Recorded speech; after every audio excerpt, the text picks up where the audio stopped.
নমস্কার, আজকে আমি ফিশ পকোড়া বানাবো। সেই জন্য মাছগুলোকে গরম জলে সেদ্ধ করে নেব। প্রথমে এই যে গরম জলে সেদ্ধ করতে বসিয়ে দিয়েছি। এরপর তুলে নিয়ে কাঁটাগুলো ছাড়িয়ে নেব।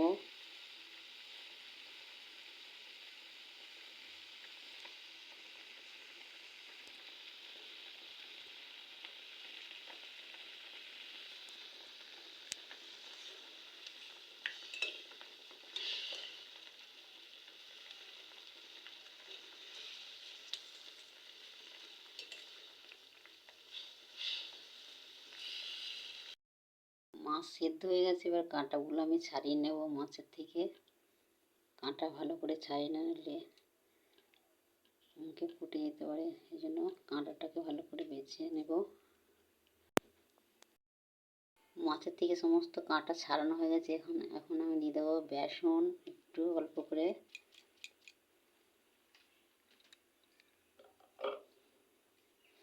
তারপর দিয়ে দেবো সেদ্ধ করা আলু,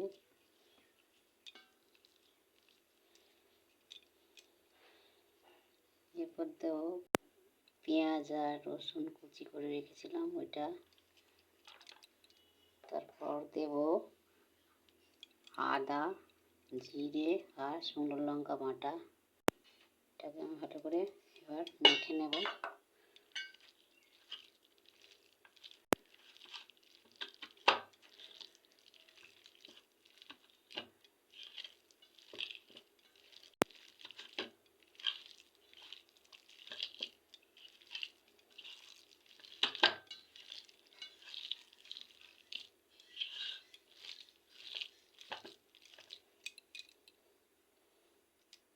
এরপর দেব লেবুর রস,